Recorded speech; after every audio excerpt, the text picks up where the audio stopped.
Hi. Okay. This is my bookshelf. You may or may not have seen it in a previous video before. I'm just gonna go over my favorite books as of right now, 2020. Yeah.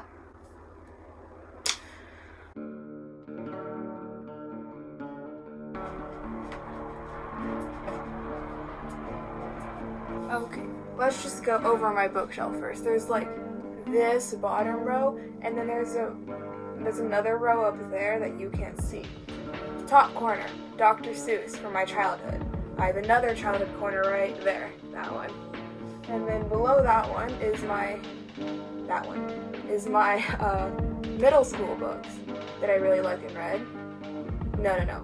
Elementary transitioning to middle school. Books I didn't read in middle school, books I not finished / didn't read in high school books that I like, and then I have an entire copy dedicated to Marissa Meyer. I filmed this all yesterday, and then it stopped working, and the video wasn't there.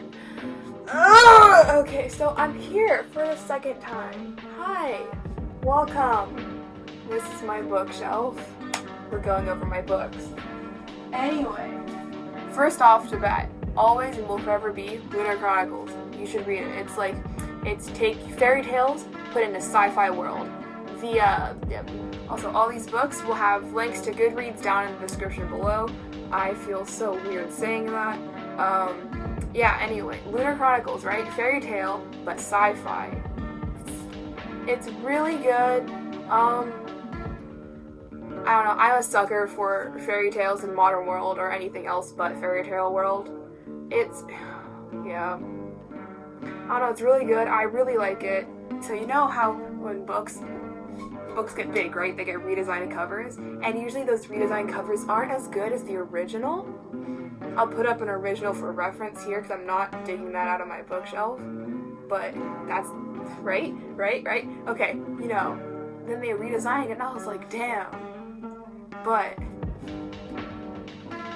is that gorgeous or what? This is beautiful. Beautiful. Like, just look at this. It looks amazing. Oh. Yes, and on the inside, there's an illustration. So I'm in the process of getting the entire series, 2nd edition, or I guess redesigned cover edition. I only have this one. My dad's just like, you don't need it. They're the exact same thing, different cover. They're different. They have prettier covers. Okay, so moving on from that. Yeah, I'm just trying to look at my bookshelf and see which ones I read alike and like a lot. Okay.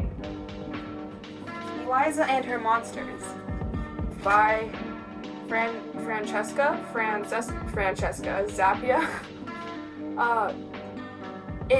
It sounds a lot like a Wattpad novel, but that's what I like. And just a forewarning, a lot of these do have young adult romance and stuff like that. That's just because that's in all the books. Oh, okay. So I'm a fan of webtoons, and I really like anything that has webcomic stuff in the books. And so this one, Eliza is, she's that introvert that doesn't have friends, but she's the anonymous creator of this really big webcomic, right? And then this new guy moves into her school, and turns out he's the biggest fan fiction writer of her fandom.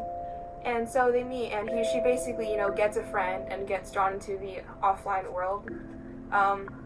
And then her secret is shared with the world that she's the creator, and everything from there goes haywire. But yeah, I really like this book.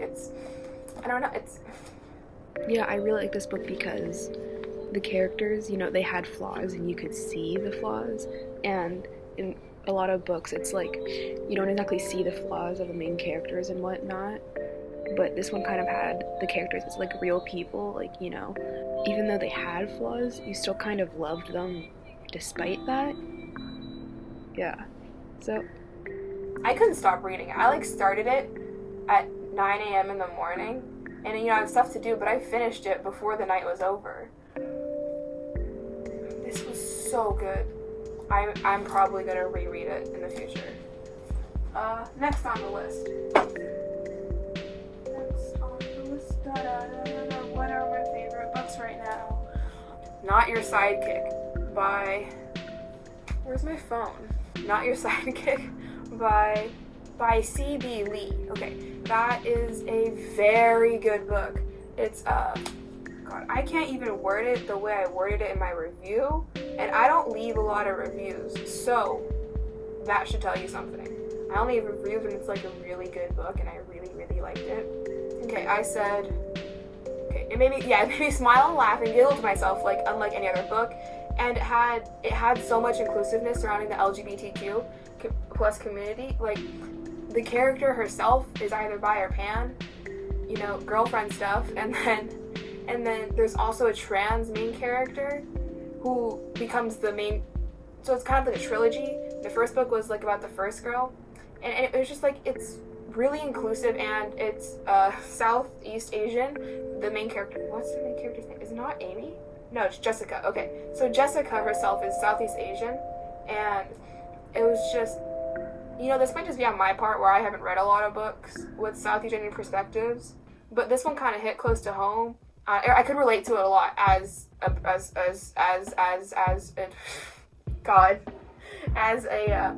like not second gen, but just like a mix of cultures where do I do this or do I do that kind of deal. Anyway, the actual plot of the book. You have superpowers in this world, but she does not. Her parents are like small-time heroes. It's a small town, and they have small-time nemesis, you know, it's nothing really big. And she goes to get an internship to, you know, to spruce up her college apps. Turns out it's for the town's supervillain. She still works there though, and it's really fun. Yeah, I liked it. So I think you should definitely read it. I'm in the process of reading the second book right now. Unaccompanied Minor. This one here by Hollis Gillespie. It's okay. This one is one of the few books that I read that like doesn't have any romance in it. This is like a book that I will like download and reread over and over and over and over again on my phone, just because I really like it, and I like rereading books, so this is one of them. April has flight attendant parents. Her father's dead, so her mom remarried, but it's an abusive jerk, and the mom has to go to a psychiatric hospital. So basically, April lives, you know, flying across the country every 2 weeks, and so this story takes place, I guess, pretty much like in her story, and then half of it, I shouldn't say half of it.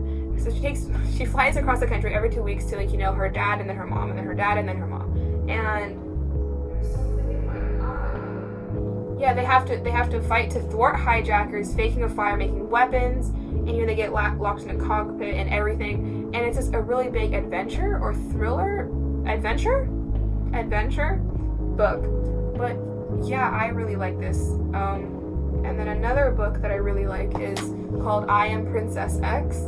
I don't have that on me right now. I lent it to a friend, but it was one of my all-time favorite books. It's about, there's again no romance in this. It's mystery, thriller. It's God, I should look up. I am really bad at explaining things. Okay, I Am Princess X by Cherry Priest. These two little girls, right? They were friends, they were best friends, and they made a comic together until one of them died. Supposedly. Ooh. And so a few years later, you know, she's back in town because she moved away because her parents got divorced. She's back in town, like where they grew up, and she sees a poster or like a sticker of their comic. And so now she's wandering the streets of Seattle, and she sees like that comic everywhere, and there's an entire underground culture focused on, it's now called a webcomic called I Am Princess X, and it's just, as she like reads more, and she basically tries to uncover the plot about her friend, because only her and her friend made it. And so that means she starts thinking that her best friend's actually alive. So she, you know, it goes through this whole mystery thing, and I love mysteries, and that was a fun book. That is like my paperback that I will bring everywhere. Yeah. Other series that I reread often. Ruby Redfort. Wait, there we go. Ruby Redfort. It's by Lauren Child, and it's this girl, preteen, teenager, whatever. The first book is like she's a substitute code cracker, like you know how you get substitute teachers, she's a substitute spy pretty much, and that's how it all starts. And oh god, I'm so bad at explaining this, but it's spies, and there's like a new case to be cracked every book. It's 6 books. When I read the last one, I was like, this can't be the last one, there has to be more. If there wasn't, it might, you know, maybe it's middle school level, but it's really good, and I really enjoy them. I somehow lost my first book. Did I say that already? I said that already. But I love it. I mean, I think that's pretty much it as far as favorite books go. Ooh, Warcross right up there.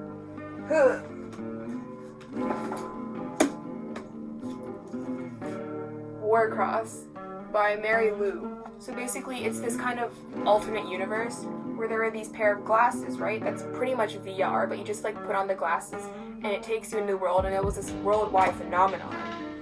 And so the main character, Emeka Chen, is a bounty hunter, and blah blah blah blah. Oh yeah, and to make some quick cash, pretty much, you know how the story starts. She hacks into the opening game of the Warcross Championships. Now the Warcross Championships is like this book. This game from these pair of glasses, and it's like another worldwide spectacular event kind of deal. Everyone pays attention and everyone wants to be there. So she hacks in, and that's how the story starts, because she was not supposed to be there. Then she gets an offer from the creator, you know, of the glasses and the game, and it's basically to be a spy on the inside of the tournament and pretty much find this person who's wrecking everything. And that's really fun. There's a second book called Wild Card. It's nice. Warcross was like a book I picked up at the airport, and then before we even landed our destination, I finished it. It's good. I could have sworn I had more books. Hydrate, don't diedrate. It's okay to take breaks every now and then if you need to. I am kind of far behind in my plan in college apps. There might not be a video next week. There wasn't a video last week. I don't know. I still try to do this. It's fun. Yeah, I hope everything is going well for you. I will see you next time. That was so stupid.